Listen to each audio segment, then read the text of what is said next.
A very difficult stretch. Over a hill, then back down again, and up and over the next hill. And the car remains stable the whole time. It's just incredible. The engine, it all just makes your heart leap for joy.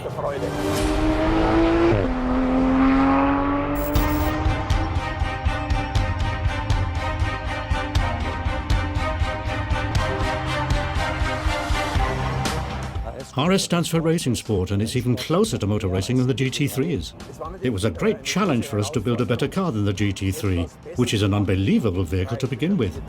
We developed the vehicle at Motorsport, and those who worked on it are the same people who develop our race cars. Ultimately, we're talking about a race car here. If you look at the performance specs, you'll see that the vehicle has more output than some of the race cars we send out onto the track. The car is wider and it's got more power and more torque. Its distinct aerodynamics are similar to what you usually find in a race car. The vehicle is also highly precise. It's truly designed for pure weekend fun on the racetrack as well. A right-hand bend, I take it pretty fast, and then move right into a left-hand curve. The vehicle goes where I want it to go, right down to the last millimetre.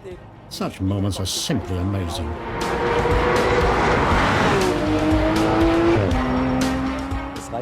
It's not enough to use a wing to generate downforce in the back.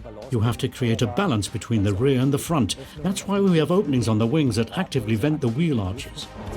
220. Now the fastest bend is coming up.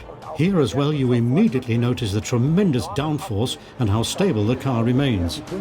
The trick is to get a lot of downforce in the front. Then you can counterbalance it in the back. Even race cars like our GT3 Cup have only a little more downforce than this car. We're talking about 350 kilograms of additional downforce on the vehicle at maximum speed, and that's huge. I smile every time I take a curve because it's just so incredible to see how the car goes exactly where I steer it. All of this amounts to pure driving pleasure for me as well. I've never experienced anything like it before.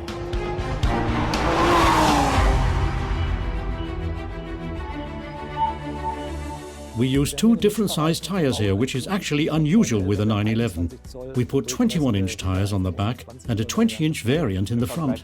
Compared to the normal GT3, you definitely notice that the wider tyres make it faster in curves. The car's footprint is also about 20% larger than that of a GT3, which is itself a leader in this regard.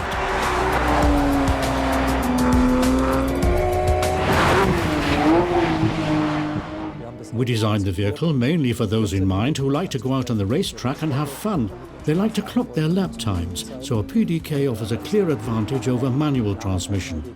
In a full throttle upshift, the transmission shifts from one gear to the next in less than 100 milliseconds. You can do a clutch kick to intentionally upset the balance of the car. We can do launch control starts and produce as much wheel spin as we want. This transmission simply gives you more freedom. You can do just about anything with it that you can do with a manual transmission. Basically, the car has everything it takes to win on the racetrack.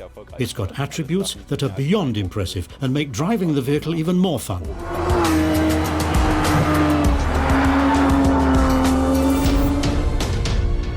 Lightweight design is obviously a major issue for us in the field of motorsports. We use several different materials in the GT3 RS. The entire front of the car is made of carbon fiber. The rear spoiler is made of carbon, and we also use lightweight polyurethane on the front and back. The big highlight is the roof, of course, where we used a magnesium panel. This involves a new technology, one that didn't exist before for such wide panels. It reduces the weight at the highest point of the car by more than 1 kilogram as compared to an aluminium roof. I believe this is the type of achievement that will benefit future Porsches, even if they aren't RS vehicles.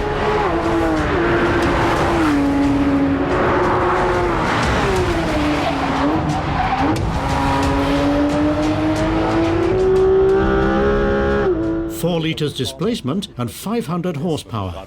If you get out of a race car and into the GT3 RS, it doesn't feel like the car is underpowered, quite the contrary.